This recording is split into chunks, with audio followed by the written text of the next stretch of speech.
Jeg har taget med herned i teknikkælderen i dag, fordi at Viborg Svømmehal er med i et nyt og spændende projekt. Vi har simpelthen afskaffet kloren i svømmehallen og indført biologisk rensning af vores vand.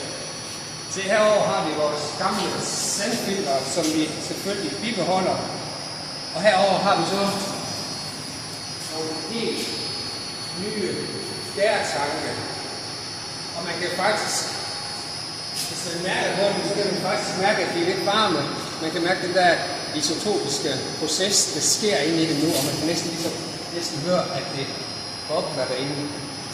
Vi har fået en gærstamme, Saccharomyces, som er blevet helt modificeret, så den kan spise hudceller, sved og urinrester. Den lever simpelthen rigtig godt af de ting, som normalt spiser rundt i bassinet, og den gør vandet klart og rent. Vi har haft stort hjælp af Viborg Bryghus, som har hjulpet os ved at sætte processen i gang, og været med til at installere de her tanke i vores teknikkælder. Det har nogle... vandet kommer til at føles rundt og blødt og behageligt at svømme i. Og i stedet for kloren, som egentlig udtørrer huden, bliver den fyldt med B-vitaminer, så huden det bliver glat og blødt, behageligt.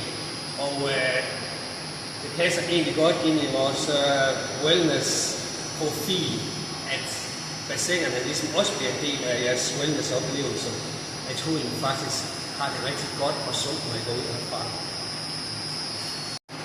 Her kontrollerer vi kvaliteten af vandet, og her kan vi også tage prøver for at tjekke, om den er i orden, om den er, som den skal være.